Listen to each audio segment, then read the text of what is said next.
right turn. This past weekend, Q, the founder of Worldstar Hip Hop, died at 43. They found him in his sleep. I don't know if they did the autopsy or they found out what it was. I don't know if it was lean related or anything like that. But it's definitely tragic. It's some mixed feelings in the community. I'm gonna talk about some pros and cons. As far as everything. Of course, I'm gonna let D-Town, shed all the positive shit. I mean, Q at 43 years old, and this is my take on it, all right? Because I know that there's a lot of negative... Yin and yang. Yeah, there's a yin and yang to it. There's a lot of positive things that you could see in Q, and then there's a lot of negative things that you could see in Q. Started in, 2005, built Worldstar Hip Hop. It was originally a mixtape site, and then it became a news outlet. That's what you want to call it? That's what you want to call it, a media outlet, please. But either way, it's a media outlet or a news outlet, depending on how you want to look at it. That reached... You do fake news. You're fake news. You're fake news. But it was a platform. Motherfucker, this nigga called it a news outlet. Like, oh my God. Like the captions, the fucking thing. OMG, high school kid gets jumped by 10 girls. But then there was also like... News. First black scientist at 19 years Facts. old enrolled in NASA. You know what I mean? So there's a yin and a yang to it. Depending on what you want to look for, you will find it. So I'm going to double down on calling it a news outlet because regardless of what you want to look at it as, that's what it was. Reached a demographic of people that traditional, and I'll say this, traditional news outlets and traditional media outlets were not able to reach. And from that, he built a fortune off of it. Now, as far as the contents on there, like the fight videos and stuff like that, like I don't necessarily agree with all of the content, but the one thing that people should take away from Q is... Exploit your people. Nope, not even. It's... Give people what they, he gave people what they wanted to see, whether you like it or not. That's a fact. Whether you like that or not, like... Indisputable. It wouldn't be so successful if he didn't. Yeah, like, if the shit wasn't working, if the shit wasn't popping, he would have shut it down a long time ago. But that's the biggest thing I want people to take away from it. It's, he found something that people wanted, and he understood what his market wanted. And he understood what they wanted to see, and he gave it to them in excess. Now, whether you want to take this into a positive or a negative role, completely up to you, but that's exactly what he did, and he was able to make a fortune off of it as a minority man, starting his business in 2005 and building it basically from nothing to something. Even had the TV show and the movie on the horizon prior to his death, so... He was capitalizing in a lot of areas, even had a modeling agency. I mean, he took it and really developed a huge digital and corporate brand. And even though you may not like the guy and you may not agree with the contents, the model is there as far as how to develop something and how to build it. And exploit your people. But, as far as that, just keeping it 1,000, like Q, whether you like it or not, or whether you want to fit, I feel like he's had a big role in hip hop, and niggas is gonna say, how? Like, listen, man, that nigga he created a platform that was big for rap.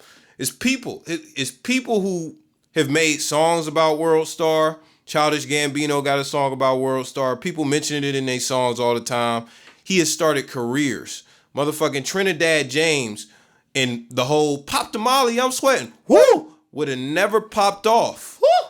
Would have never popped off if it wasn't for that platform specifically.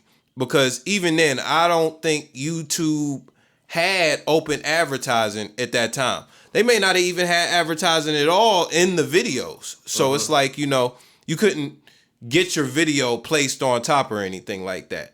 It was a media outlet strictly, well, not strictly, but towards the demographic of, black people and hip hop fans mainly, which is why hip hop is in the name.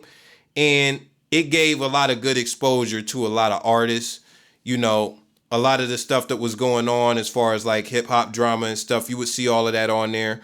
He made it in a transition phase of the Smack DVD. Like, you know, the Smack DVD shit was dying out, but you would see all of those videos on there. So you could still, even to this day, you can still go there and see a lot of music videos, see a lot of shit as far as like rappers kicking freestyles in their cars and shit like that. You know, you'll see a lot of good shit like that. You'll also see a lot of positive stuff as far as like they'll have some Black History shit in there, so it's not 100% negative. They'll kick some Black History shit. They'll kick all types of, you know, like he said, news and stuff like that. Not a lot of important news, but they'll kick some news and stuff like that. But you will go on there and you'll see some motherfucking worm growing in a nigga's ear or some shit like that. You But will go in there. Yeah, hey, chill. Okay. You will go on there and you'll see niggas motherfucking fight Sharkeisha and all this other shit.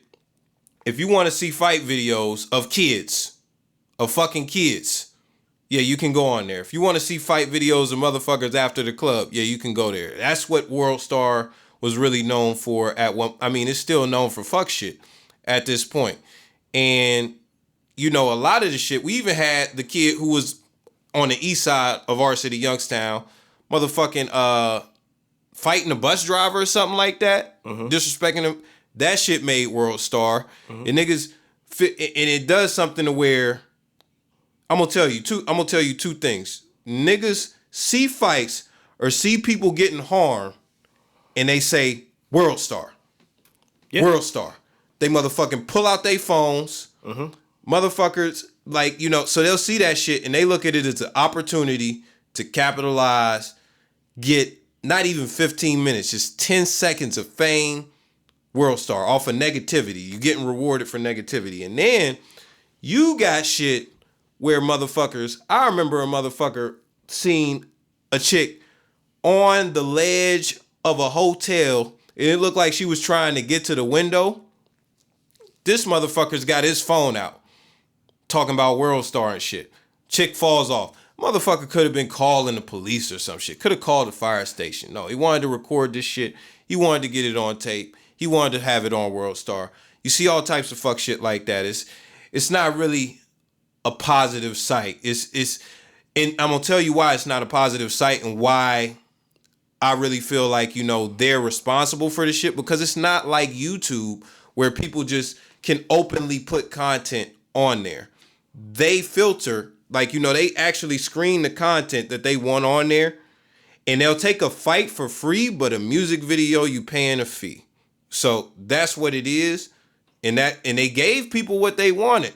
A lot of y'all want to see fight videos. Y'all don't want to go and motherfucking support niggas boxing in your city. You don't want to go see that shit, but you want to go online and motherfucking watch little kids fight and shit, get fucked up. You want to watch a little kid get jumped and all that shit and think this shit is cool and shit like that. You go to YouTube, on their front page, it's hella positive shit. Hella positive shit. You go on Worldstar, you're going to see all the fuck shit. So, rest in peace to Q. He did create a company that created a lot of opportunities for a lot of people. Like he said, you know, I mean, they got the booty shit on there. You know, I done motherfucking rubbed some knuckle sandwiches out to the motherfucking Worldstar hip hop honeys and shit. All the motherfucking Bad Girls Club bitches and shit.